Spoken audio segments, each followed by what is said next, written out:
नमस्कार प्यारे विद्यार्थियों, कैसे हैं आप लोग? सब लोग बढ़िया। चलिए आज कुछ क्वेश्चंस करते हैं। इम्पोर्टेंट क्वेश्चंस है लेकिन बोर्ड के लिए नहीं है। जो लोग स्किप करना चाहे, छोड़ना चाहे, छोड़ सकते हैं। जो लोग जेईई मेन या फिर नीट के लिए प्रिपेयर कर रहे हैं वो लोग ही ये क्वेश्चन देखेंगे। चलिए आइए।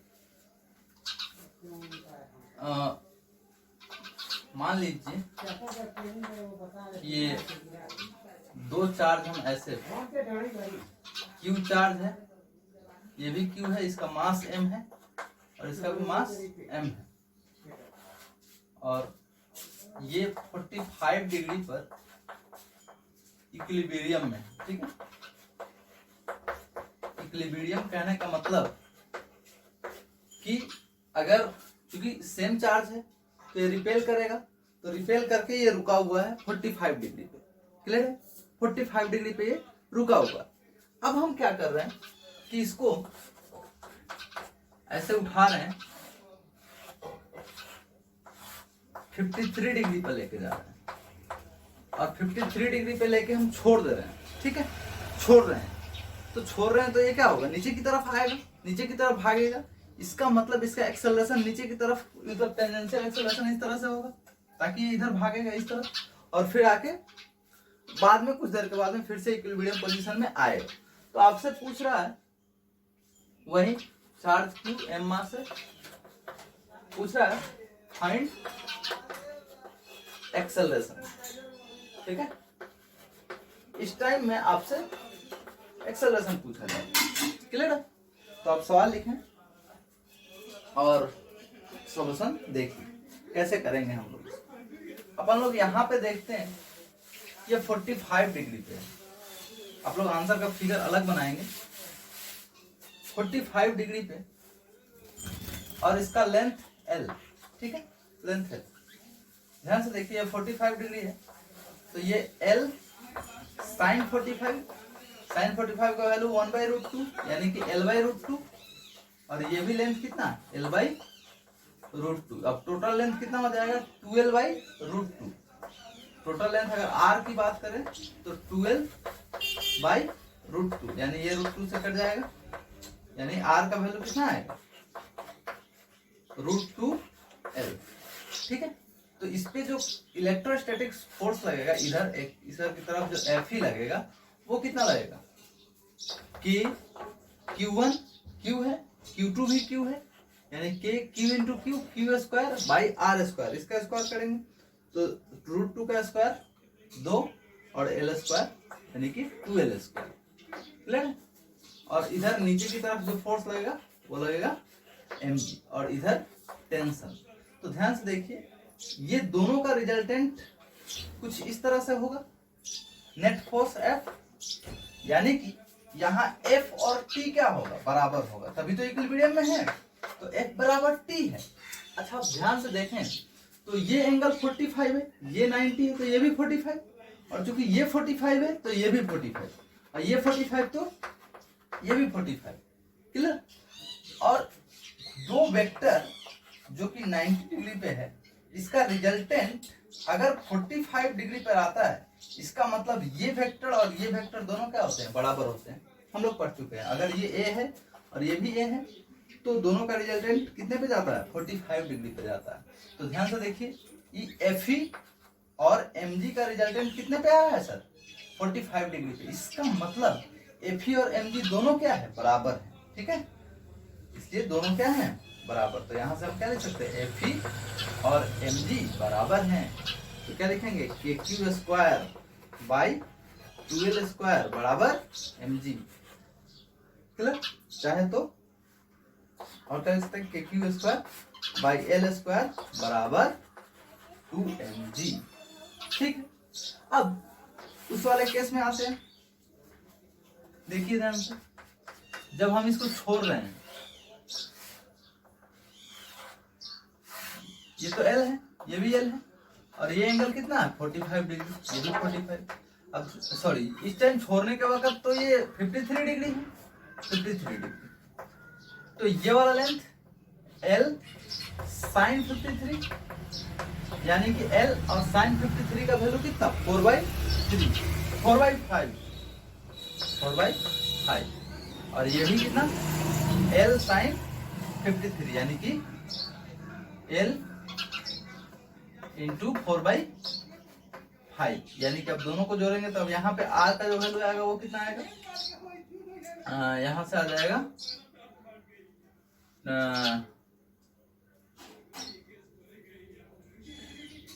यहाँ से LCM 5 और 4L 8L/5, ठीक है, ये R का वैल्यू है।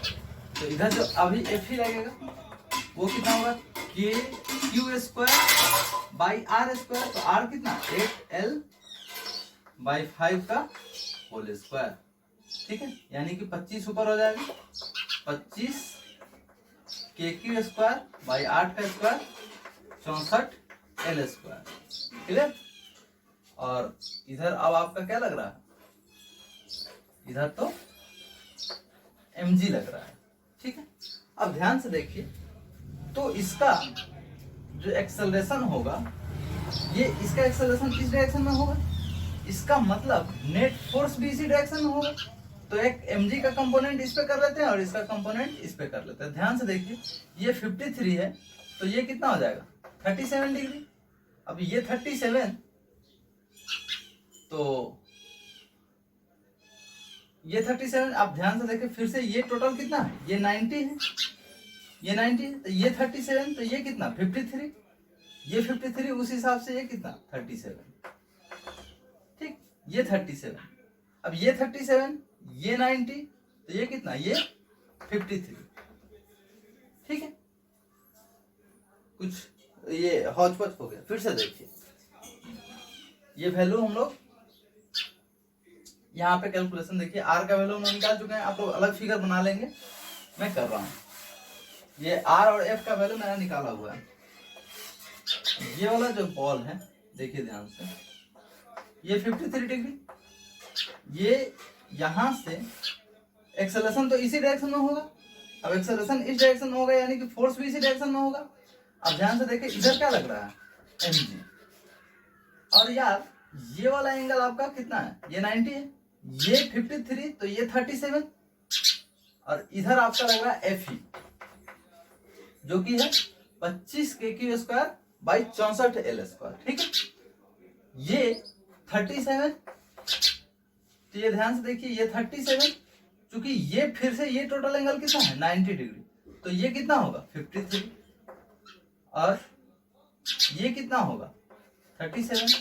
अब चूंकि ये 90 है, ये कितना है 90, और ध्यान से देखिए ये टोटल यहां से ये प्लस ये मिला के 180 है, क्योंकि ये 37, ये 90, इसलिए ये कितना होगा 53 डिग्री। तो ध्यान से देखिए, इसके अलोंग अगर हम कंपोनेंट लिखें तो Fe का कंपोनेंट इधर कितना होगा Fe cos 53, और इधर होगा mg cos 37 डिग्री, क्लियर। अब ध्यान से देखिए, इधर इस डायरेक्शन में कंपोनेंट करने का कोई जरूरत नहीं है, क्योंकि ये तो कैंसिल आउट ही हो जाएगा, क्योंकि एक्सेलरेशन इसी डायरेक्शन में है। तो एक्सेलरेशन क्या होता है, आइए पहले F नेट लिख लेते हैं, नेट फोर्स कितना है उस इसके अलोंग, तो इसके अलोंग जो नेट फोर्स है, क्योंकि एक्सेलरेशन तो इधर ही है, मतलब ये वाला फोर्स ही ज्यादा होगा, mg cos 37, mg cos 37 का वैल्यू 4/5, तो कितना होगा 4mg/5, उधर चूंकि अपोजिट डायरेक्शन में इससे माइनस, Fe का वैल्यू डाल देते हैं 25 KQ² by 64L² into cos 53 का वैल्यू 3/5, ठीक है, बचा 25, तो यहां से कितना हो जाएगा। और एक और चीज आप कर सकते हैं, देखिए 4mg/5, और ये 15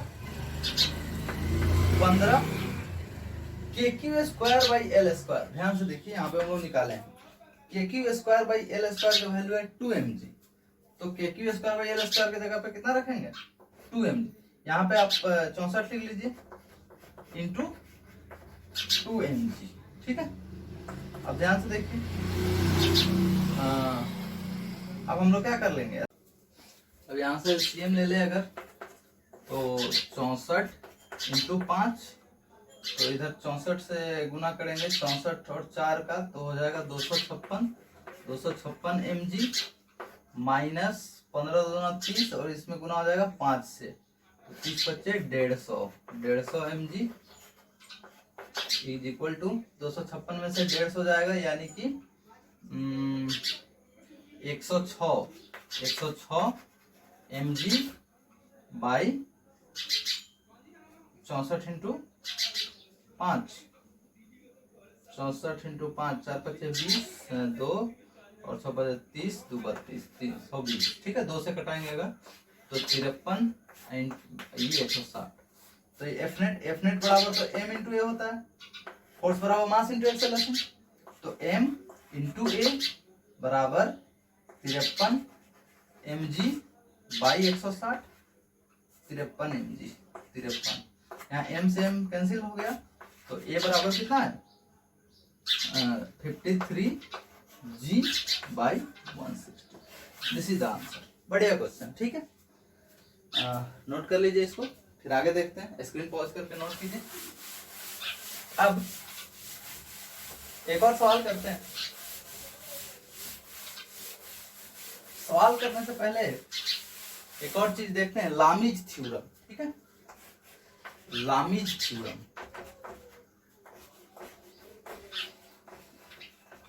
देखिए लामीज थ्योरम क्या होता है, ठीक है, जैसे मान लीजिए कि एक बॉडी है, ठीक है, एक बॉडी पे अगर 3 फोर्स लग रहा है, ठीक, 3 फोर्स ऐसे,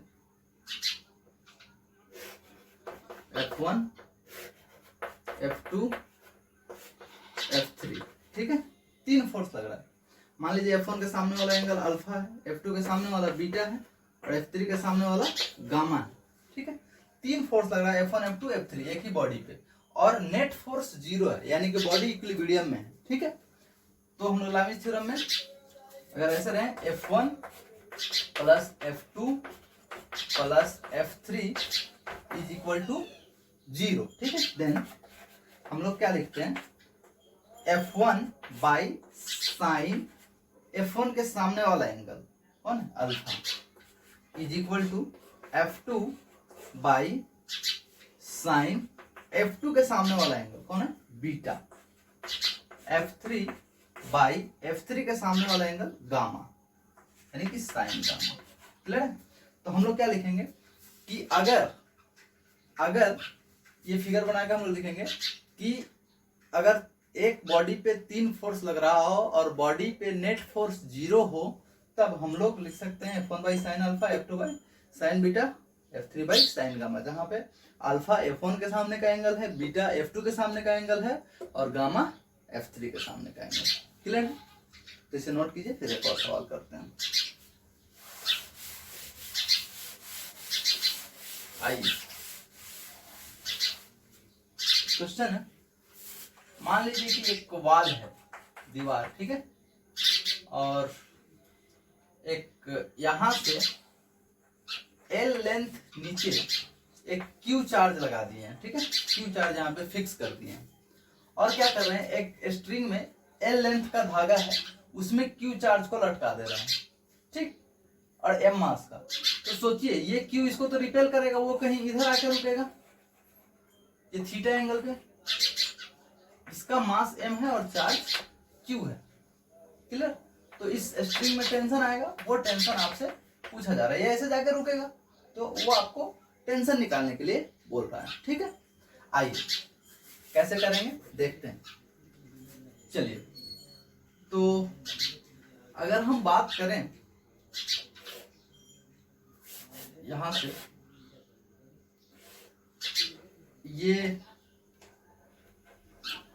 Q है और ये भी Q है, तो इस पे एक फोर्स लगेगा, इलेक्ट्रोस्टैटिक फोर्स Fe, इधर ध्यान से देखिए, ये थीटा है, ये L है, ये भी L है, और इधर क्या लगेगा, ये तो इधर टेंशन लग रहा है, और इधर क्या लगेगा mg, ध्यान से देखिए इक्विलिब्रियम में है, इक्विलिब्रियम में है, और इस पे भी 3 फोर्स लग रहा है, Fe टेंशन और ये mg देखिए 3 फोर्स लग रहा है और इक्विलिब्रियम में है, तो इसमें भी लामीज थ्योरम लग सकता है। बिना लामीज थ्योरम के भी ये क्वेश्चन बनेगा, लेकिन बहुत लंबा जाएगा, आपको लामीज थ्योरम से ही करना है। और चूंकि ये बोर्ड में पूछने वाला भी नहीं है, इसलिए ज्यादा टेंशन नहीं लेना। और ध्यान से देखिए, एंगल पे विचार करते हैं। ये एंगल कितना है? थीटा। मान लेते हैं कि ये एंगल एक्स है, ठीक। तो देखिए ध्यान से, एक्स के सामने वाला जो लेंथ है, लंबाई है, वो कितना है? एल। और ये भी एल। ये दोनों समद्विबाहु त्रिभुज बन रहा है, आइसोसेलेस ट्रायंगल। आइसोसेलेस ट्रायंगल में क्या होता है, अगर ये साइड और ये साइड बराबर है, तो इस साइड के सामने वाला एंगल थीटा है, तो इसके सामने वाला एंगल भी क्या होगा? थीटा होगा। तो ध्यान से देखिए, इस एल के सामने वाला एक्स मान लिया हमने, तो इस एल के सामने वाला ये भी कितना होगा? एक्स, ठीक। अब ध्यान दें, यहाँ से यहाँ तक ये टोटल 180 डिग्री, 180 डिग्री, जिसमें से ये x चला गया, तो ये एंगल कितना बचा? 180 माइनस एक्स। और ध्यान से देखें, ये x, ये और ये लाइन क्या है? पैरेलल है, और ये इस तरह से काट रहा है, तो ये एंगल और ये एंगल सेम, यानी ये भी कितना? x। अब ध्यान से देखिए, तो ये x फिर से ये 180 डिग्री है, तो ये एंगल कितना? 180 माइनस एक्स। अगर आप ध्यान से देखें तो 3 फोर्स लग रहा है। एक फोर्स इधर टेंशन, एक फोर्स इधर mg, और इधर एक फोर्स Fe। ध्यान से देखिए, ये एंगल 180 माइनस एक्स, और ये एंगल भी 180 माइनस एक्स, और ये एंगल x 2x, ठीक है। अब देखिए, तो हम तो जानते हैं, क्योंकि ये इक्विलिब्रियम में है, तो यहाँ से लामीज थ्योरम यहाँ पे लगा सकते हैं। तो लामीज थ्योरम जैसे लगाएंगे आप, तो देखिए, ये फोर्स t ले लेते हैं, t बाई साइन, इसके सामने वाला angle 180 minus x, 180 minus x is equal to mg by इसके सामने वाला एंगल कितना? 180 माइनस एक्स, और इज इक्वल टू, चाहे तो ये भी लिख सकते हैं, लेकिन उसका हमें कोई काम नहीं है। तो यहां से क्या हो जाएगा? इससे ये कट जाएगा, तो t बराबर कितना हो जाएगा? mg। के बराबर आ गया, mg के बराबर, ठीक है। नोट कीजिए, ये आंसर है।